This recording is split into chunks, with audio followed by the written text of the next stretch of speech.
এক ধরনের কথা এরকম বলা হতো, যদি তারেক রহমান দেশে ফিরেন তাহলে একমাত্র নির্বাচন হবে, এছাড়া আসলে কোনো কিছুতে নিশ্চিত না। এখন তো তিনি ফিরছেন, তার এই ফেরার মধ্য দিয়ে নির্বাচন নিয়ে সব শঙ্কা কি আসলে কেটে গেল কিনা? নির্বাচন নিয়ে যে আশঙ্কা, সেই আশঙ্কা তো থেকেই যাচ্ছে, কিন্তু নির্বাচন হতেই হবে। নির্বাচন যদি না হয় দেশ একটা মহা বিপর্যয়ের মধ্যে পড়ে যাবে।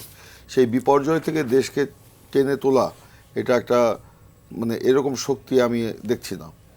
তারেক রহমানের বাংলাদেশে প্রত্যাবর্তনের সাথে সাথে নির্বাচনের সংখ্যা কেটে যাওয়া, হ্যাঁ সেটাও কিছুটা ব্যাপার আছে, এবং একই সাথে গণতন্ত্রের পথ একটা উন্মুক্ত হয়ে যাওয়া। এবং আপনারা জানেন যে তারেক রহমান তিনি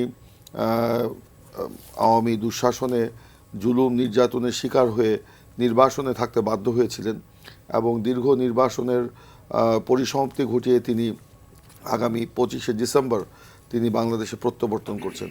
তার এই প্রত্যাবর্তনটা শুধুমাত্র একজন ব্যক্তির প্রত্যাবর্তন নয়, জুলুম নির্যাতনে নির্বাসনে থাকা একজন মজলুম নেতার প্রত্যাবর্তন। এবং তার এই প্রত্যাবর্তনের মধ্য দিয়ে আমরা যেই সারা বাংলাদেশে উচ্ছ্বাস আনন্দ দেখতে পাচ্ছি, তাতে আমার কাছে মনে হচ্ছে সেদিন ঢাকায় কোটি জনতার মহামিলন ঘটবে, এবং তাদের প্রাণের যে উচ্ছ্বাস সেদিন আমরা সেটা দেখতে পাবো।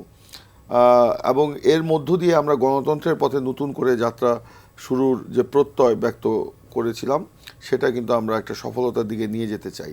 এবং একই সাথে আমরা বলতে চাই যে তারেক রহমানের এই বাংলাদেশে আগমনটা, এটা শুধুমাত্র উনি ব্যক্তি তারেক রহমান নন, তিনি একটা পরিবর্তনের বার্তা নিয়ে কিন্তু দেশে ফিরছেন।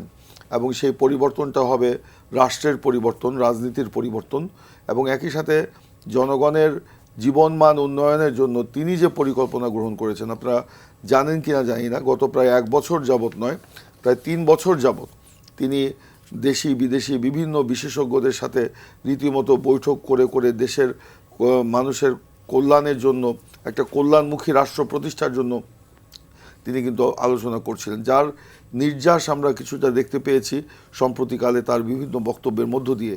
যে তিনি প্রথমে ফোকাস করেছেন আমাদের প্রান্তিক জনগোষ্ঠীর দিকে, যে সেই প্রান্তিক জনগোষ্ঠীর যদি ভাগ্যের পরিবর্তন ঘটানো যায়, তাহলে বাংলাদেশের পরিবর্তন ঘটবে। বৃহস্পতিবার কেমন লোক সমাগম হবে বলে আপনারা প্রত্যাশা করছেন? দেখুন, এটা আমি আজকে সন্ধ্যার পর থেকে যা দেখলাম, আমি আমাদের এক্সপেকটেশনের বাইরে, এবং সেটা কোনো সংখ্যা দিয়ে এটা নির্ধারণ করা এই মুহূর্তে সম্ভব নয়। যেমন আমার নির্বাচনী এলাকা থেকে ধরেন, আমার হালুয়াঘাট ধোবাউড়া তো একটু সীমান্তবর্তী এলাকা এবং একটু বেশ দূরেই, সেখান থেকে আমরা অর্গানাইজ ওয়েতে যা আসছি, তার বাইরেও আজকে সাধারণ মানুষ যেভাবে আজকের থেকেই স্বতঃস্ফূর্ত থেকে ভাবে আসছে, এগুলো তো আমাদের কাউন্টের বাইরে। যেমন আমাকে একজন স্কুলের টিচার আজকে ফোন করে বললেন যে আমি এসছি, আমি কিন্তু নেতার এই সম্বর্ধনায় আমি উপস্থিত থাকব। তো এটা তো আমাদের, যে উনি এসছেন, এটা তো আমার মানে ধারণার বাইরে, তাই না? তো উনি একদম খুবই সিম্পল লাইফ লিড করেন, এবং কোনো রাজনীতির সাথেও নাই, কিন্তু তিনি আজকে এসছেন, নিশ্চয়ই তার কোনো একটা অঙ্গীকার বা অভিব্যক্তির থেকেই এখানে তিনি এসেছেন। সেই কারণে আমি বলছি, এটাকে আপনার কোনো সংখ্যা দিয়ে নির্ধারণ করা সম্ভব নয়। এখানে একটা আবেগের ব্যাপার, উচ্ছ্বাসের ব্যাপার, এবং তারেক রহমানকে যে আসলে একটা এক্সাইলে যেভাবে তাকে মানে রাখা হয়েছিল, যে বিদেশে নির্বাসনে রাখা হয়েছিল, যেটা অন্যায়, একটা অত্যাচার, একটা নিপীড়ন, একটা দমন, সেইটার বিরুদ্ধে তিনি কিন্তু লড়াই করে গেছেন, এবং সেই লড়াইয়ে তিনি কিন্তু জিতেছেন, জনগণ জিতেছে। আজকে জনগণকে সাথে নিয়ে তিনি যে মানে নতুন বাংলাদেশের স্বপ্ন দেখছেন, সেই স্বপ্ন পূরণের অঙ্গীকার বাস্তবায়নটাই এখন আমাদের কাছে বড় চ্যালেঞ্জ বলে আমি মনে করি।